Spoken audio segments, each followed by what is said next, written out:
Okay.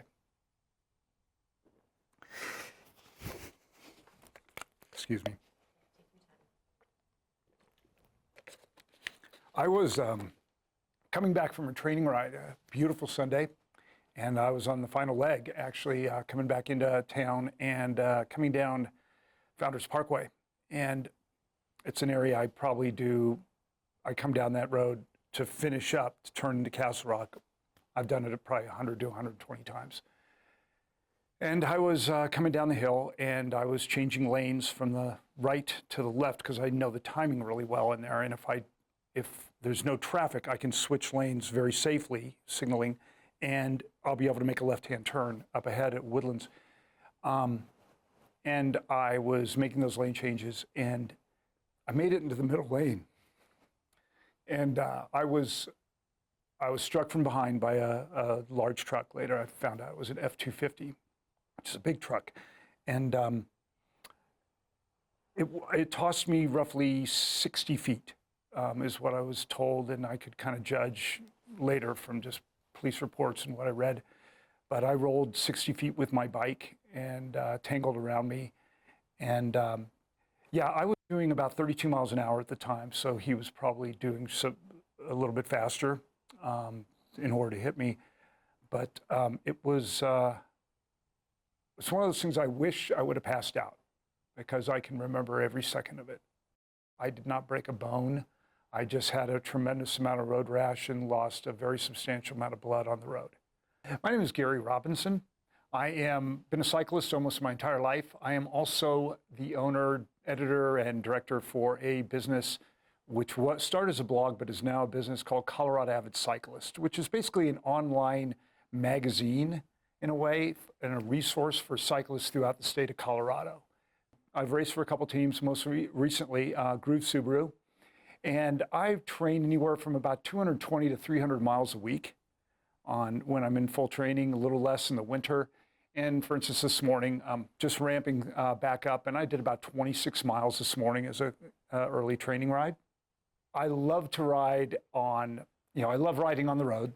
I'm a born road rider. I started riding long before helmets were even invented for cyclists. And yeah, I just grew up road riding. There were no mountain bikes when I was a kid. So basically road biking was the only other way other than you could have a one-speed little cruiser bike, which I still have one in my garage that I love to take out. But I love riding on roads. It's just what I love to do, mostly remote rides. I love riding in the mountains. I love to climb. I love to climb passes and things like that. Apparently, the person who hit me had posted a picture of me on social media, on Facebook, and me laying in the street with paramedics around me saying this expletive. Cut me off, and I hit him. He's lucky to be alive. And does anybody know, or he was looking for what he needs to do to make sure this guy pays for his bumper? And it started a thread, and my phone just blew up with a screenshot of that. And some friends of mine that were part of a group and saw this started just sending me screenshots saying, I think you should know what's going on here. And well, the first one was this you? Was the first post I got. Tell me this wasn't you. And I said, Mark, it was me. And then I bet I got 200 screenshots that day of all this conversation. So it was a lot like what was on the post after the Douglas County one. And that's why I say that. We saw those. I was in the ER and I'm reading these posts and with my wife right there, and it was just kind of a little bit crazy. But, and I saw the post from Douglas County, and, I looked at it, I said, well, I think the post could have been done a lot better. But I saw the same comments coming from different people. The same kind of things that were on that thread that, after my accident was these cyclists shouldn't be on the road, yada, yada. And just, I don't want to say ignorant in a hateful way. It was just they don't understand the law. Some people said cyclists aren't allowed on the road unless they can travel the speed limit. Just silly comments, and some of them were really hateful comments that I received on both threads, and I saw them repeated on the Douglas County. So it just made me realize this anger and this anti-cycling and the cyclists hating the motorists that also came out in both of those threads. it wasn't just isolated to my accident, it was huge. Yeah. We probably had a couple hundred comments on my accident's post. On yours, I think last I saw it was 1,200, something like that. And that didn't count when people had shared it to other, and I've heard people in different states comment on it. I think I've spent a lot of time in my life being fairly defensive and fairly high-strung and a little bit of an angry person that would immediately assume somebody tried to hit me, that type of thing. And an event like this would make me very angry and probably hateful towards people, groups, whatever. I almost feel like there's been an anger gene that got taken out of me because I haven't been able to feel that. I haven't gotten there. After the accident, I was just a lot of road rash, but my helmet was barely even damaged. It had a little scuff on it, so my head didn't even hit the pavement apparently. And I don't know how that happened, but she actually at one point was wondering about my behavior. She goes, you know what, I want to take a look at your helmet again because I think you got hit harder than they said because you're acting way too calm. And I was just, yeah, for whatever reason, I have been able to find a way to take this experience and look at cycling and cyclists and traffic and everything around it more pragmatically and look at it from both sides because it's not one against the other. We have roads out there, they're made to share, and we're all human beings. And there's enough anger going on in the world in a political climate. I refuse to take that into something we all enjoy, whether it's me being on a bike on a road or somebody else going out for a ride with their family. We should be able to all enjoy the outdoors and doing whatever we do on public areas together and be respectful of each other. And being angry and hateful and thinking the worst possible scenario and trying to, put narratives into it that aren't there, that's just not where I want to go. It's a problem. And it's not a cyclist problem. It's not a motorist problem. It's a problem of the community of everybody that's out there on the road together. It's a lot, I think, really believe a lot of people don't realize what the law is, and that's not just from a motorist standpoint, it's from a cyclist standpoint. Sometimes both of them, they don't understand. There's also an issue of, I don't know if the right word is self-entitlement, that I feel it's kind of like, okay, the law says I can do this, therefore I'm going to do it. And anybody that doesn't allow me to do it, they're in the wrong. So whether it's a motorist saying, okay, I'm going 45 miles an hour here and this cyclist is slowing me up, I have a right to pass him no matter what. And, okay, cyclists could say, two oncoming cars coming on, I have a right to have these 3 feet no matter what, even if it causes a head-on collision. It's kind of a respect I think we need to instill in people. Yes, the law is there for a reason, but the law also has flexibility of what is safe, what is common sense, because I can speak firsthand. I know that I was in the right in my accident. I absolutely know. I know I'd signaled and everything. It doesn't make a difference when you get hit. Guess what? The F-250 wins. He might have had some paint damage. I don't know if I'm going to have scars all over me. My wife was pretty traumatized by it just because of the nature of getting a call. But it's not worth it. It's not worth it to be right. It's much better to just be respectful of each other, whether it's the cyclist slowing down or the motorist kind of giving a slow down. I'm beyond lucky. I shouldn't be here. I'll take you back a little bit to that day when I got up. I should say, I can remember literally thinking I'm slowing down because I was rolling sideways. And I wasn't sure what had happened. I mean, I knew I was crashed. I didn't realize how bad this was until I stopped.